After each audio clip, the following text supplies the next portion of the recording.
Hey, Facebook family, it's your girl, Siobhan Shipman Cook. Hey, I'm taking over Rev's Transparency Thursday today. So come on in the room. We want you to come on and join us in this important conversation around fighting voter suppression. Make sure you like, make sure you share. When you join in, let us know you're here. Let us know where you're listening in from. We want to have a conversation with you. So, all the people that are on Facebook or YouTube, please go ahead and begin sharing now. Hey, Facebook family, it's your girl, Siobhan Shipman Cook. Hey, I'm got me in the background. Yeah, so I know I'm live. We are so excited to have these phenomenal women on with us. Make sure you're liking and sharing.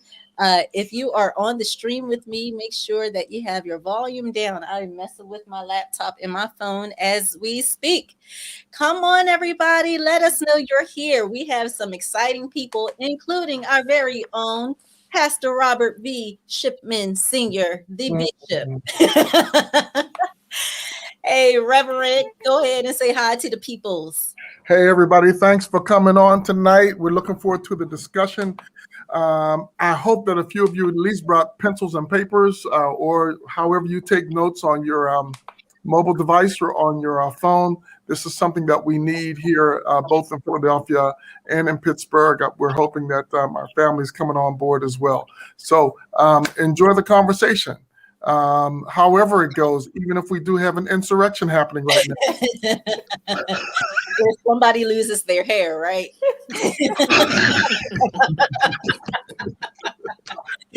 Hey, Miss Evelyn, it's good to see you from Georgia. I think we have another Georgia person in the house. I want to go ahead and introduce these lovely ladies who are with us. First and foremost, we have, well, in the middle of my screen, Robin Shine-Maddox. I think many of you in the Philly region know this young lady. Say hi to the peoples, Robin. Hey, hey, hey. Can you hear me? Yes, we can hear you. I'm so excited. Okay, that's it. Hi. I shine. We shine. You shine. She is the founder of Celebrating Sisterhood, and you know, the daughter of our beloved Reverend Robert P. Shine. And then we have Ashley Lee coming all the way from Atlanta, Georgia. Hello, hello, hello. Tell us a little bit about yourself, Ashley. Well, thank you, Siobhan and Pastor Shipman, for allowing me to be here. I'm super excited. I bring you greetings from the National Bar Association Young Lawyers Division. I am their election protection chair. And so, you know, voting rights, that's my passion. So I'm glad to be here and be able to talk about this important topic tonight. Yes. And I see my Spelman sister from Philly in the house. Allison, I see you. 06, Spelman. Allison is in the house. That's my girl right there. And then we have Jessica Fortune Barker. Say hello. Hello, hello. It is such an honor and a privilege to be here this evening. Yes. And what organization are you with? So I am the director of Lift Our Vote, based out of Huntsville, Alabama. And I also am serving as the communications chair for the National John Lewis, co-chair, I should say, with Miss Ashley Lee for the National John Lewis Voter Advancement Day of Action. So we are super, super excited to be here. Yes, indeed. And then super excited. I bring you. So we are, Allison says, hey, sis. And then we have Thelma Custis joining us from YouTube. What's up, Thelma? And Allison. What's up, lady? It's good to have you all in here. As you come in, make sure you drop where you are listening in from. We are super excited to have all of you with us and to have this conversation. Pamela Shipman is on. What's up, Pam? Good to have you on. And again, make sure you're liking and you're sharing the Facebook page, and also make sure you're sharing the link to your social media on YouTube. So, Pastor, do you want to start off with the first question? Absolutely, absolutely. Hey, listen, I'd like to take like for each of you to take just about a minute or so to tell us in your own words, as simply as you can, what is voter suppression? Who wants to go Hey, first? I'll start because this is the topic, and in Georgia we kind of set it off in Georgia, and now states are starting to follow us. But it's real simple. It's any kind of barrier, right? Any kind of obstacle that would prevent you or make it harder for you to vote. That is what voter suppression is at its simplest form. On the votingrightsalliance.org, it's a subset of the Transformative Justice Coalition. I encourage your viewers to go there. There is 61 forms identified of voter suppression. And I mean, that Miss Barbara Arnwine, who leads that incredible organization, has just said to me today, we got to update that list because it's more than 70 different forms of voter suppression. So it's out there. At its simplest form, it's that barrier or obstacle that can prevent you from voting. Wow. Either of you other ladies want to say anything about that at all? I think she gave it to us real raw and plain. That's yes. Yeah, and we're going to come back to that because we want to talk about at least some of those forms, because sometimes people may be going through it and not even have a clue that they are, because we have a tendency sometimes just go, oh, well, if that's the law, that's the law. Right.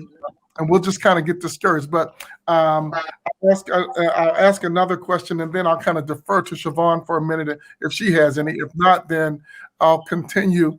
But tell us how voter suppression affects the possible progress of social improvement and political empowerment in our communities.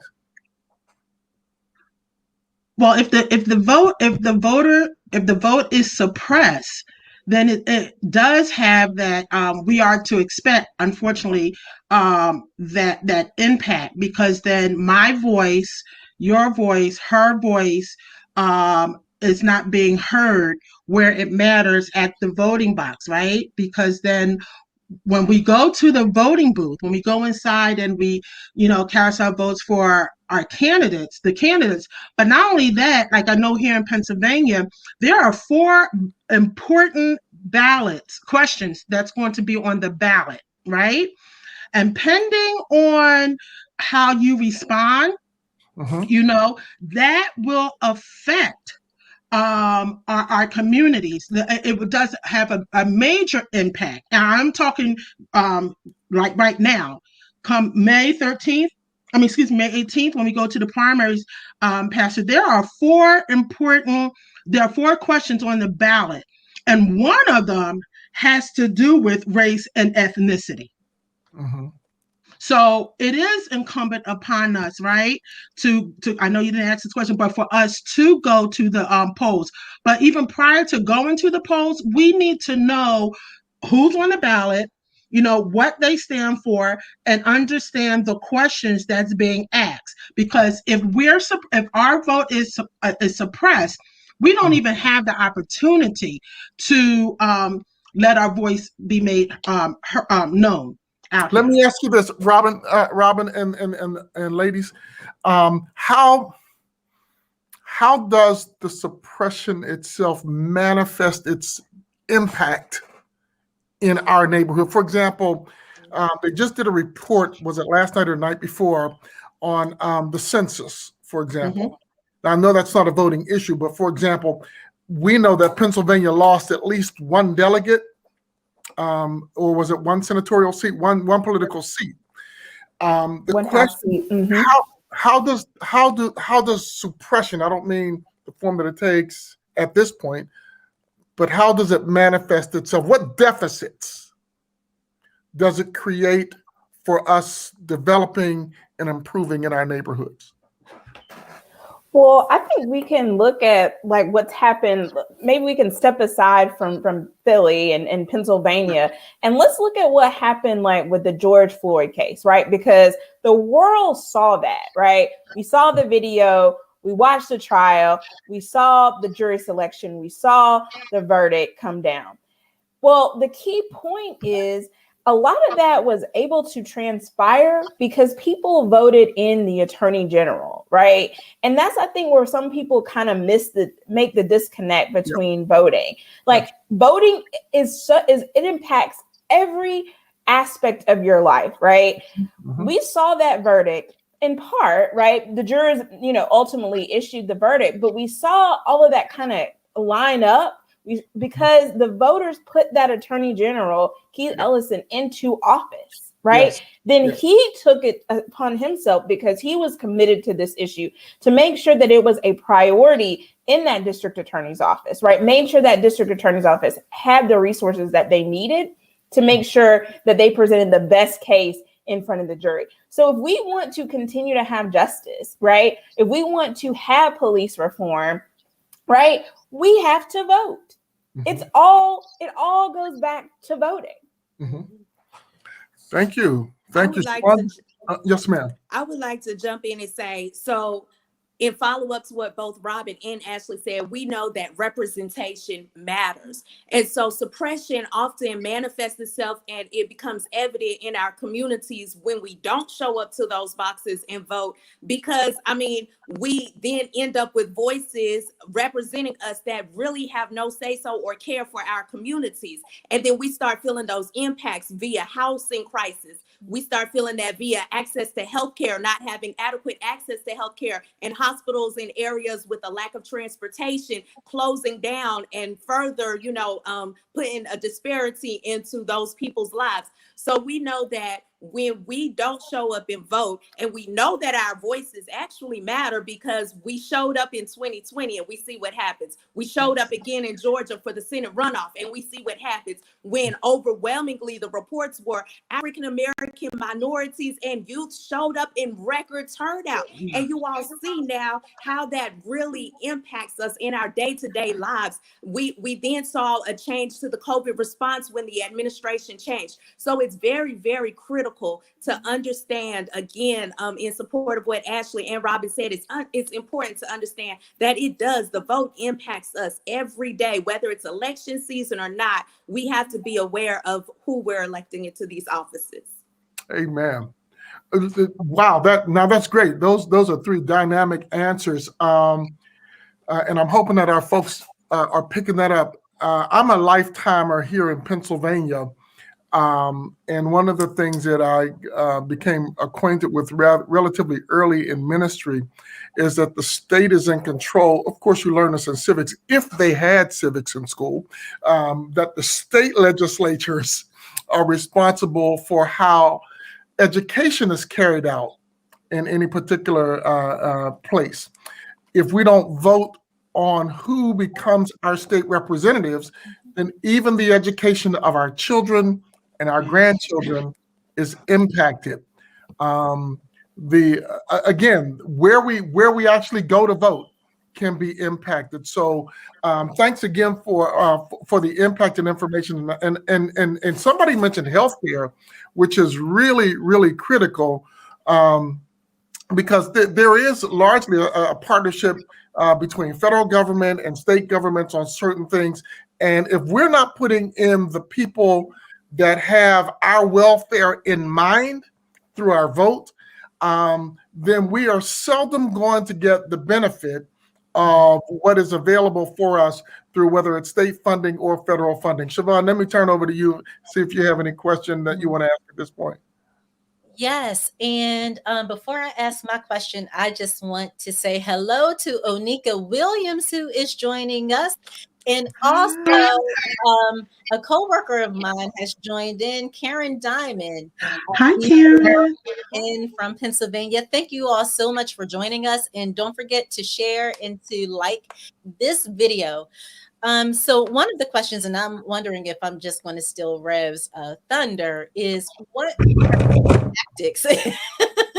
What are some of the tactics of voter suppression that we should look out for? You did it.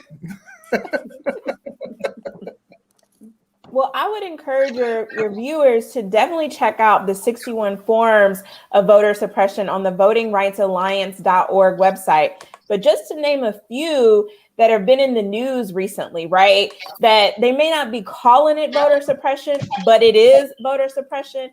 in Georgia, I remember being in the runoff, the polls were open. I was like, I'm going to run on a Saturday. I'm going to go to Cobb County. I'm going to cast my ballot. Well, there was a long line. I was in line for over an hour. And let me tell you, in Georgia, it's hot. And sometimes you're standing out there in that line, you might need a sip of water. Well, they are putting in these bills that are making their ways across the country, this kind of model where people cannot hand you a bottle of water while you're standing in line. In Florida, in SB 90, that bill, they're talking about it would be a felony if you hand somebody a bottle of water. That is voter suppression right there. That's an example. I mean, it's crazy. We're not talking about people campaigning or electioneering, right? We're talking about nonpartisan groups simply trying to keep people alive so that they can cast their ballot. I mean, this is the type of level of voter suppression that we're seeing across the country. May I jump in there and piggyback off of that? So we know that basically they're taking humanity out of the vote, if you're honest with that. I mean, those are basic human rights, basic human needs. The vote is a basic human right. And so for them to say, okay, we are going to purposely cause things to happen where we are building long lines in heat, in extreme weather, and we're going to make y'all stand in this line, but then we're not going to give you water. We're not going to allow you to fulfill your basic human needs of eating if you have to stand for over 3 hours at some places. So I think that we have gotten so far away from understanding the basic human, this is my neighbor, this is my friend, my coworker, how can I serve your needs?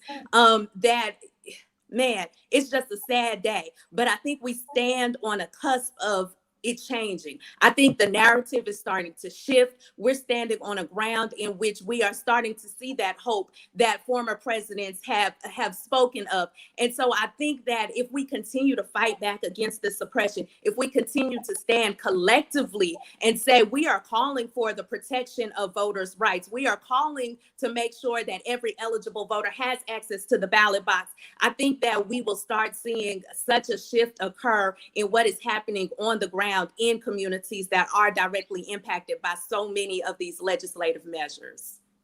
Yes, Jessica, I agree. And just to piggyback off of you and as Ashley, voter suppression also looks like, where I used to go and cast my vote right down the street at the firehouse. Now they moved it 5 miles away or 2 miles away, or it's no longer there, right? So I'm having the accessibility. And when I think about that, I think about those, especially our seniors, and in addition to those who are physically challenged, right? And so it makes it even more difficult to get to your voting location. The other thing, not too long ago, do you guys recall when during the election and talking about the photo, you have to have an ID? And it was a lot. And I remember this so clearly because people were calling, inquiring, well, what about my 89, 90-year-old mother, father, grandfather, right? Who they don't have their birth certificate, right? In order to, comply with this new thing that they're trying to do, in terms of, suppressing the vote. You have to have this ID in order to, eventually go to the voting polls. Well, if you were born during a time when you either misplaced your ID or you didn't have one because of the year that you were born, and then it makes it really difficult and challenging, because then when you go to the Vital Bureau of Statistics here in Pennsylvania, right? If you don't have your birth certificate, right, but they require all these other documents that you may not have. My Social Security card was lost, misplaced or lost in a fire, right? So it's all these obstacles. All these barriers that they put in place. And that's why we have to, they say knowledge is powerful, right? And so we have to be in the know. We have to stay in the know, right? I'm not saying that you have to know it all, right? But at least, you have to stay relevant. Because guess what? It's going to be you or your son, your daughter, your loved one, your neighbor, right? When they call for the police because something happens, and then guess what? It takes 2 hours, 3 hours before the police comes to your, to come and rescue you, right? Yeah. Because the changing of the laws and how going back to what you were sharing earlier, Pastor, is how it impacts our communities. Wow. Absolutely. Thank you for that, Robin. Before you jump in, Dad, I'm going to swing it back to you. I want to welcome to the panel host of Philadelphia Sun, Ms. Andrea Saunders. Thank you so much for joining us today. Hello. Thank you so much. Can you hear me? I Yes. apologize for my tardiness. I'm actually still working. So I was like, oh my God, I completely. And so I am here. And this is all I do all day, every day, right? We're talking about the primaries that are coming up in Pennsylvania. One of the ways that I find that we do voter suppression is by not even talking about the what's happening in the elections. We don't talk about who's running. The folks don't know what's going on. And there's very little to no conversation around who the people are. And oftentimes the folks who get into office win by a couple of votes, right? And so we have to be very careful in making sure that we also let the people know way ahead of time, voter registration, where can they register to vote, who are the people running, what are they standing on, because we have some lackadaisical folks in office. Let me just call it what it is, okay? And we're seeing the fallout from that in office right now as people are struggling and can't get anywhere. Well, Yes, absolutely. And I just wanted to throw this comment back up on the screen. Shooters and Shift says the fact that there is a line is voter suppression. By not having enough machines, staff to make it hard for people to vote. That is so true. Yes. When you see people standing around the building just to Right. their vote. Yes, absolutely. Thank you for that comment. And then I'll swing it back to you. What's your next question, Dad? listen, you're good. I wanted to do a follow-up. Somebody had mentioned the way that the voter suppression legislation is circulating through the country. Can we? This is kind of off the subject a little bit, but connected. Can we raise a legal case for the protection of the voter? Since the franchise is a primary right and responsibility that the government expects of its citizens, should the government not have some responsibility in either allowing for or protecting voters themselves in adverse conditions? Yeah, that's a very interesting point that you raised because, the Voting Rights Act of 1965 had a provision. It's the pre-clearance provision, right? Where the states who had a history of suppressing the right to vote would have to go through a process with the Department of Justice and with the courts before they can enact these policies, these procedures, these laws, and they would be vetted thoroughly for that kind of discriminatory intent, right? Well, in Shelby v. Holder, the U.S. Supreme Court, this was a court case in 2013, they gutted that provision, right? And so since 2013, you've seen this onslaught of voter suppression tactics being used by states all across the country. In fact, there's 47 states that have either introduced or passed over 380 pieces of legislation with a voter suppression kind of intent behind it. So you're spot on. And you will see that states, their organizations across the country are not standing for that and are challenging these bills. But what's more important and how we can put a stop to all of that is kind of what Jessica alluded to earlier. It's the National John Lewis Voting Rights Advancement Act, right? It's HR 4 that is a piece of legislation that would restore that provision that would require states to kind of go through this process before they enact these bills. So that's like one piece of it. And then what we need is a standardized process for the administration of elections, right? So it's the same across the country. You can go to Philly and you know how to vote. You can come to Atlanta and you know how to vote. And that is For the People Act. So we need to pass Congress needs to pass both of those pieces of legislation so that we can kind of like eradicate this modern day voter suppression. Okay. Wow. And I'm gonna jump in and say, like Miss Barbara Arwine says, it's the bookends. And we absolutely are calling for Senate to pass that S1 For the People Act. And then we are calling for Congress to reintroduce into session the HR for John Lewis Voting Rights Advancement Act. And then we're going to call on Senate, once Congress introduces and passes it there, we're then going to turn around and do the same thing we're doing for S1 For the People Act. And we're going to call on Senate to go ahead and then pass that John Lewis Voting Rights Advancement Act.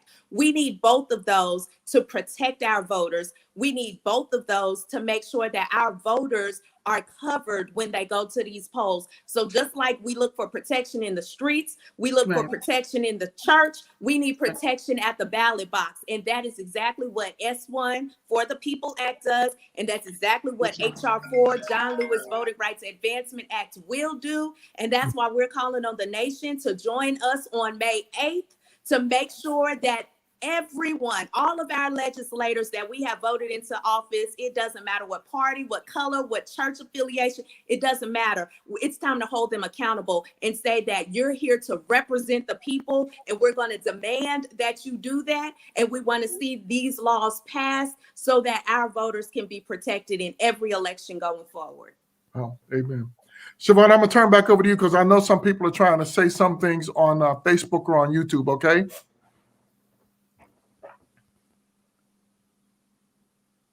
We can't hear you. I think you're Siobhan, I think you're muted.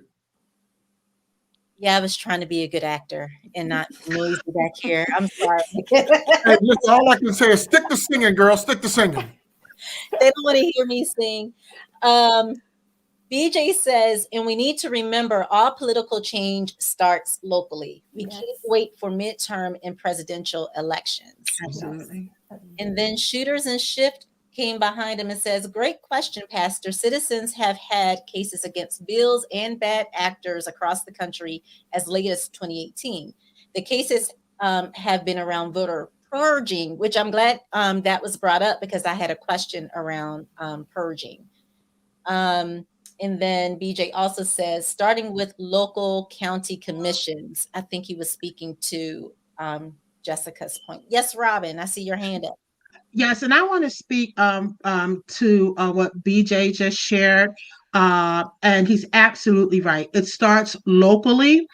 And in addition to that, and one of the things that I keep pressing upon is that after the election, we should not just be sitting back and like, okay, that's over, right? And sit on our laurels until, it's time for the next election. We have to stay engaged. We really do, because after one election, we know another one is coming right down the road. And so we have to, it's incumbent upon us to make our voices known, activism, so that when we get to the next election, right, I believe, and I stand to be corrected, but I think we'll be a little further along in terms of our knowledge, right? Asking the right questions and having the factual information to counter the lies that are being perpetuated, before, during, and after elections, because they're doing their job, right? So we have to keep at it. We have to be persistent and consistent in engaging in this work. We really do. And so BJ is correct. It is local and absolutely right. And in addition to that, we have to continue the work because we all experienced it right after the presidential election. Well, not even right after, while we were preparing for the presidential election, what was the big issue? Georgia. We had no time to rest. We had no time to sleep. We had no time to go to the bathroom and put on some, fresh clothes and stuff like that. No, we immediately. And so that's what I really want to emphasize is it being engaged, getting involved, continue. It's ongoing. Mm-hmm. True. So can I add to that? Yes. May I add to that? Because I run a radio show, and every day the people are calling in. Every day they're completely active. They are engaged. They want to be a part of the process. What happens when they are engaged and they're asking the right questions and they're trying to hold leadership accountable and talking about, I've had people call in every day and saying, we have an election coming up. Nobody's talking about it. Nobody's talking about it. What do we do when the people are engaged, but they just get so frustrated? What do we do for those people, right? We've asked that question over and again. I understand the purging. I see that the senior citizens can't come through, as Robin has been talking about. Especially the last election with COVID-19, when it was just so bad and we couldn't figure out how to get seniors help. I must have asked weeks on end, what are we doing for the seniors? Nobody had a plan. Nobody that was supposed to have a plan had a plan. And at the very last minute, people were shuffling. So, we want people to be engaged, but we also want those who are in leadership to step up to the plate. It is at the national level, we're having conversations, we're hearing it and happening in different states, but locally, where it absolutely matters, our city council, our mayor, our district attorney, the judges have so much power, right? How do we keep people engaged when they're consistently told they don't know what they're talking about? These are the average citizens that are raising their voices and showing up in the street. How do we keep them engaged? Yeah, I get that. When COVID first hit, and everybody was trying to figure out what was legitimate to do or not, I made some phone calls because you got this. I think we have often a misunderstanding or misrepresentation of church and state separation.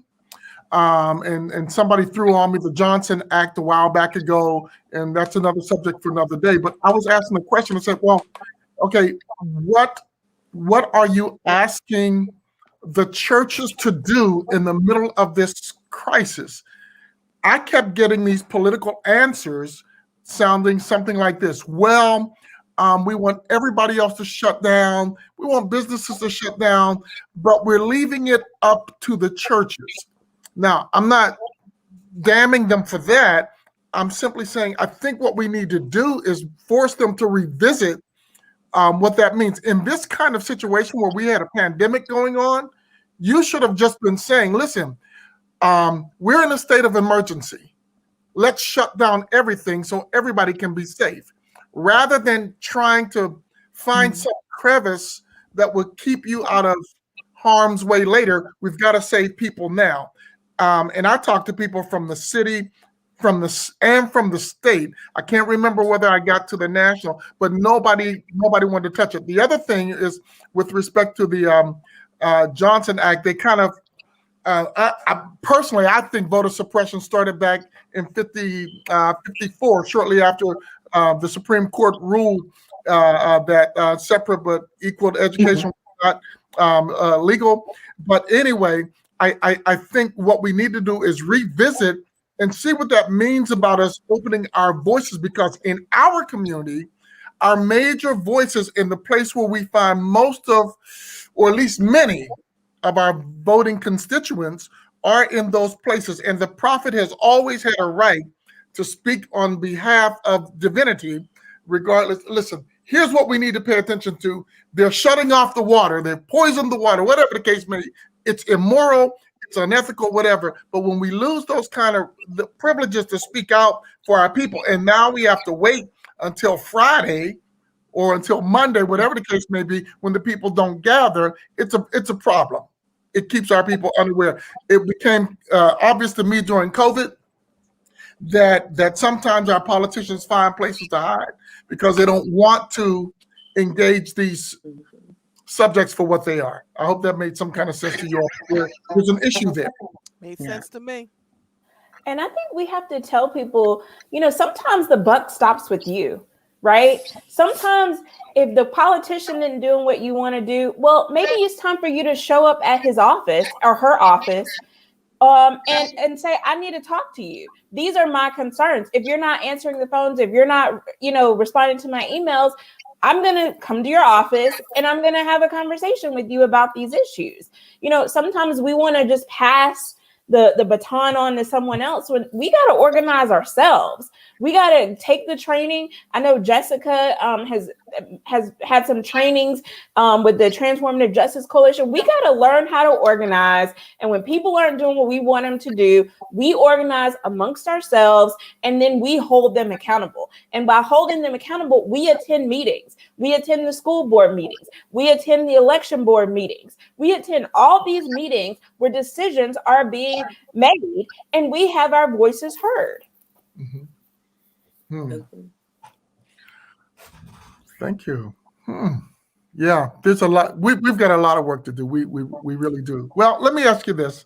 What are some of the ways that communities are currently fighting voter suppression? And Robin, you might want to speak to that for Philadelphia because you're probably a little bit farther out there than what I am. But what are we doing to fight this whole idea? What are you doing in Georgia? We hear you on national television sometimes.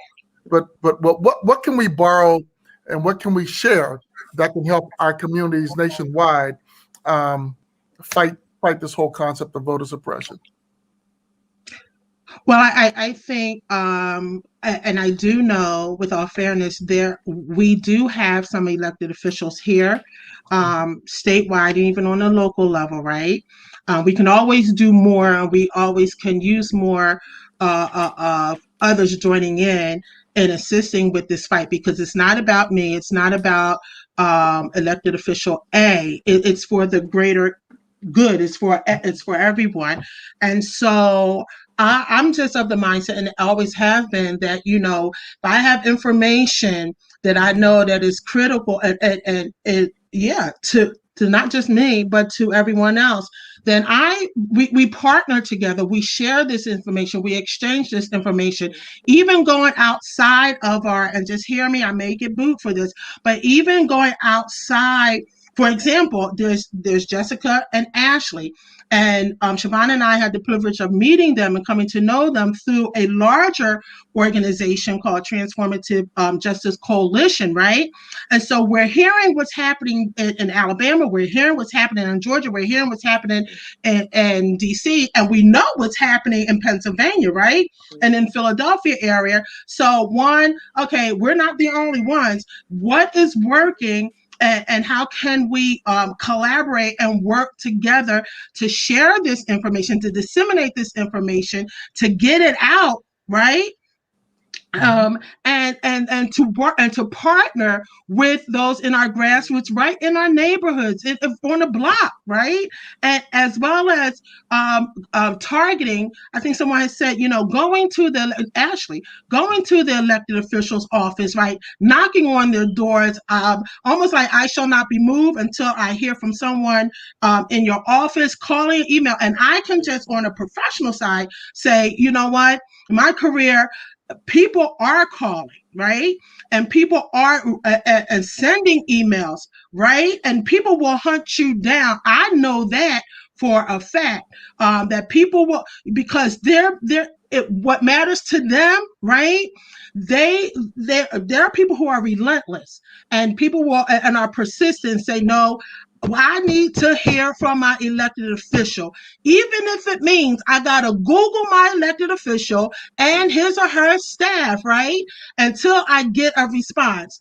Unfortunately, if you're on this and you see your name, get an email and it has something personal about you, but yet it's not about you, it's about their issue, I will respond.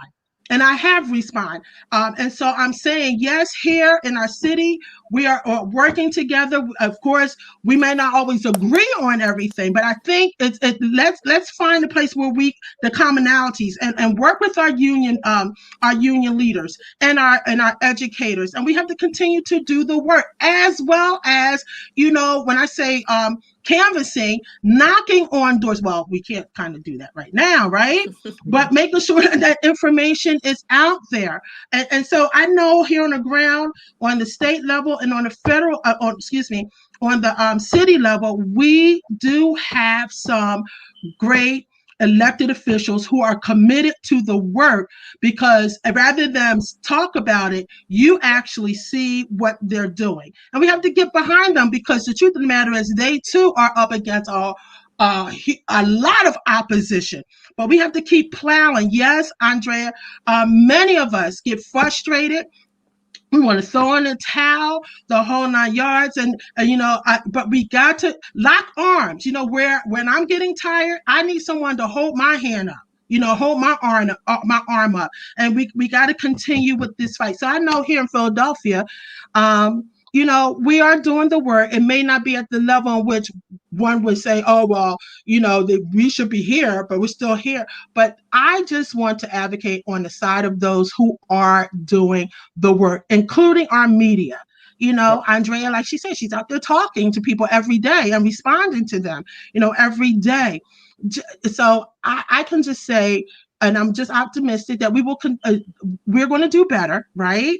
None of us are perfect, but as long as we stay the course, and I'll say this lastly, we have to engage even our youth. We have to engage our youth. We have to talk to our kids. And you know what? Take them to those board meetings, right?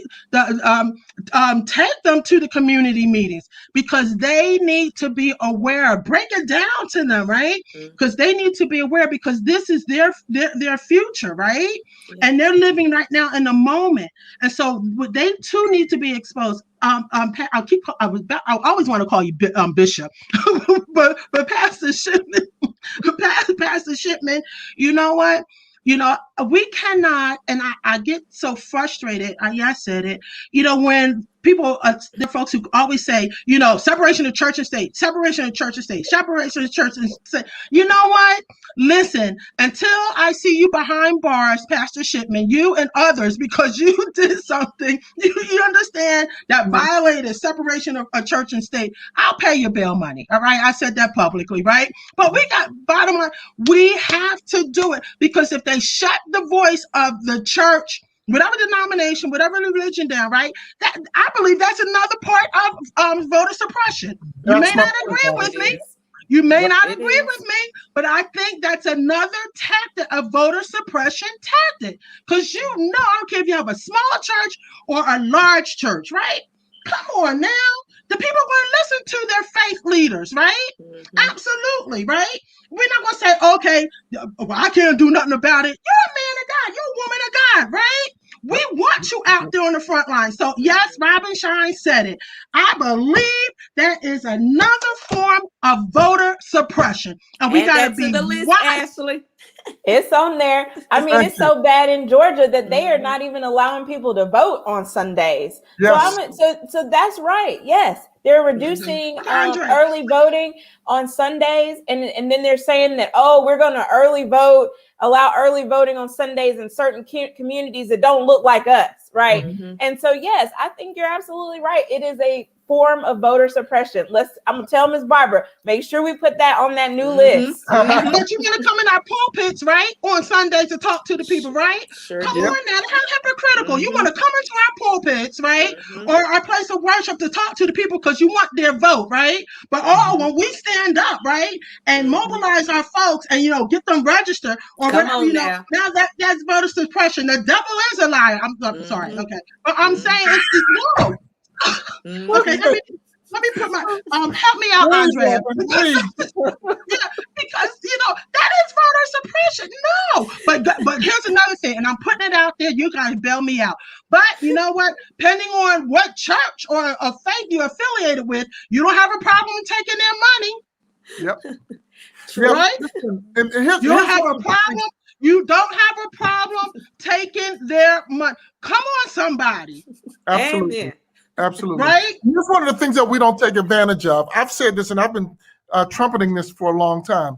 Actually, in our community, the Black church is the largest landmass owner in our community. Okay? We have probably the most consistent gathering of membership across the nation. It makes no sense that we allow for the passage of laws to forbid us from dealing with moral issues. Yeah. And feeding people is a moral issue. Keeping people healthy is a moral issue. Making sure that people have a living wage. These are not merely political issues. These are moral issues. When I first came to Philly, we had probably, this is probably an underestimation, just in my denomination, about 1,400 some churches just in the Philadelphia area. That's not counting the West and the Central and the Southwest. And that's not counting every single denomination. If we are allowed to gather and to speak to our people, and the threat that they use is not jail. Here's the threat that for most of us is bigger than jail. Tax laws. Yep. Tax status. Yep. 501c3. Yep. Which is why most of our churches are not 501c3. 1C3s. Right. Okay. And so, and my point is to take away the prophet's capability of speaking to the people about these issues that are not merely moral. They snatch them out of our hands. They recategorize them as political so as not to allow us to speak to those issues. For You're me, right. that's voter suppression. But if they're Exactly. allowing, if we're allowing people to show up in the pulpits to talk about what they're running for and wanting our votes, that's the part of it. So why can't the pastors speak up too? Right? I've had pastors show up in the pulpit and say, "Listen, I know we're not supposed to, but this is what we're seeing going on. This is who we need you to talk to. XYZ, XYZ." So it can be done, you know. And I'm not saying that it's not. I am saying though there's enough of a buzz about it, and this is the suppressive part about it. There's enough of a buzz about it that it keeps enough of us quiet. That's what I'm saying. You don't always need everybody not to comply. It just takes a small percentage. Like in Michigan and Wisconsin, that's significant if your faith leaders in your Black community cannot speak up and say, hey, listen, this is not merely about money. This is about living. Exactly. And that's what we need to keep emphasizing, right? Because you mentioned those things, even education. What's happening in our neighborhoods, our schools, right? Why is that, right? So no, I agree. And so we got don't allow them to define. Let us define what it is, right? And it is a moral issue. Let's talk about that.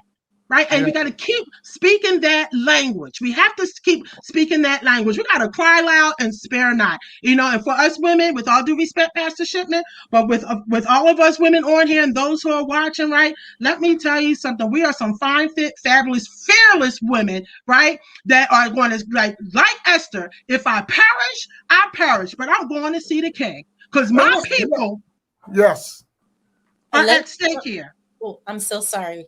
I just want to jump in here because we have 10 minutes to 8 already. Can you believe that? The time went by so quickly. I want to give Jessica and Ashley an opportunity to talk about, from a higher level, about the John Lewis Day of Action that's happening on May 8th. Yeah, let me hit one thing before we go to them. I do want, because Robin provokes something in me there. I am really proud of all of the work that our women have done. However, I do not want to let our men off the hook. My Lord. Whatever our women have done, we applaud and we support, but we should be more than supporting. We should be hand in hand. There should be as many men as there are women. So I'm not happy that we're kind of acquiescing over 50% of our population to do the work, while we're satisfied being 15 to 25. We need our men to be involved as well. That sounds like a show, like real talk. Talk about that. All right, Ashley and Jessica. Yes, well, I'll tell you that there are some men out there they're doing the work. And I'll tell you, Daryl Jones, who's the board chair of Transformative Justice Coalition, he is right there arm in arm with Ms. Barbara Arnwine. And he is actually the brainchild of this John Lewis Voting Rights Advancement Action Day that is May 8th that Jessica mentioned. It's a jam-packed day. I mean, it's covered all these issues that we've talked about here with fighting voter suppression. This is why we need this day. This is why we need people to get in their cars, go to a votercade in around Pennsylvania to spread the word about how we need these three key pieces of legislation passed. That's the For the People Act, the John Lewis Voting Rights Advancement Act, and we need DC statehood, the Washington, D.C. Admissions Act, because that right there, a whole group of Black people where the plurality of DC are as a Black population, they are not having equal representation in this government. They don't have a senator that can vote on their issues. They don't have any senators. They have a congresswoman, but she doesn't have a vote. So we need, those people to be able to vote. We need our people to be able to vote. And so this day of action is calling on all of us to get where we are, stand where we are and start, lobbying and urging Congress to pass these bills. And Jessica, I know that y'all have got a lot going on in Alabama. So I wish I could be in Alabama. Listen, I heard Georgia earlier is up to 30 counties that will be participating in the votercade. So shout out to Georgia. Y'all are doing that work too. But yes, in Alabama, we are going from Selma to Montgomery. We're doing the Selma to Montgomery votercade on Saturday, May 8th. As a part of, that's our way of standing up in support of this National John Lewis Voting Day of Action that is happening across the nation. We are taking the same route that our good former Congressman John Lewis took when they traveled from Selma to Montgomery back in 1965. We are going to travel that on May 8th to recommit ourselves to saying that we are going to continue the fight in memory of Fannie Lou Hamer, of Shirley Chisholm, of John Lewis, of all of these greats that have gone on before us that have shed blood, including during the Bloody Sunday Massacre on that Edmund Pettus Bridge in Selma, Alabama. So it's going to be a very, very critical, historic moment in which we are crossing that bridge to say we are taking our history from yesterday and we're bringing it forward to the suppression that we're still under attack on today, all the way in 2021, from 1965 to 2021, and we're still fighting against suppression. That's a problem. And so this day is going to uplift that history. It's going to provide that education as we journey all the way through to Montgomery. We're going to end at King's Canvas, which is the spot where Martin Luther King and them spent the night before he gave that historic speech at the Montgomery Capitol. And we're going to end there. We are giving out fresh produce. We are feeding the community. We are really going to celebrate not only where we've come from to where we are now, but we are also going to celebrate where we're headed. And we are headed to having our voter rights protected via the passage of that S1 For the People Act and that HR 4 John Lewis Voting Rights Advancement Act. I say that our yesterday died for it, our today demands it, because our tomorrow deserves it. All right. Amen. So we would encourage your viewers, please go to johnlewisdayofaction.org.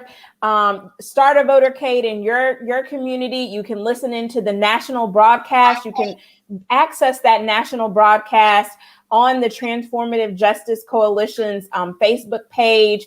There's going to be a teach-in where we're going to teach you about these pieces of legislation, and more importantly, how you can get involved and get these bills passed. I have a question. Siobhan, is Philadelphia participating in this in any way? Yes, Philadelphia is participating. And right now we are still kind of like just closing out the loop, because we are starting in North Philadelphia, going into West Philadelphia, capturing all of those people. We are going to have a virtual panel on that afternoon at 4 o'clock. So make sure you stay tuned to us. We're going to be flooding social media very soon. Thank you for asking. And this is May 8th, so we've got a lot of flooding to do. Thank you. I want to say thank you to all of you who are coming. Siobhan, thank you for sponsoring the event, putting everything together. Thank you, sisters, for coming and for sharing the valuable knowledge and experience that you've had. I look forward to this. God bless you. Appreciate you so much. Yes, and we have to make sure that everybody out there goes to tjc.org, right? Did I read that right? We have a couple of websites that are out there. JohnLewisDayOfAction.org, where you can get information about what's happening across the country. You can look up the Voters' Right Alliance.org to make sure you're checking out Transformative Justice Coalition. I learned about the organization through Robin, but I have been tremendously blessed and helped by tuning in and seeing what they're doing. Make sure you check out Miss Barbara and Attorney Daryl. They are phenomenal leaders.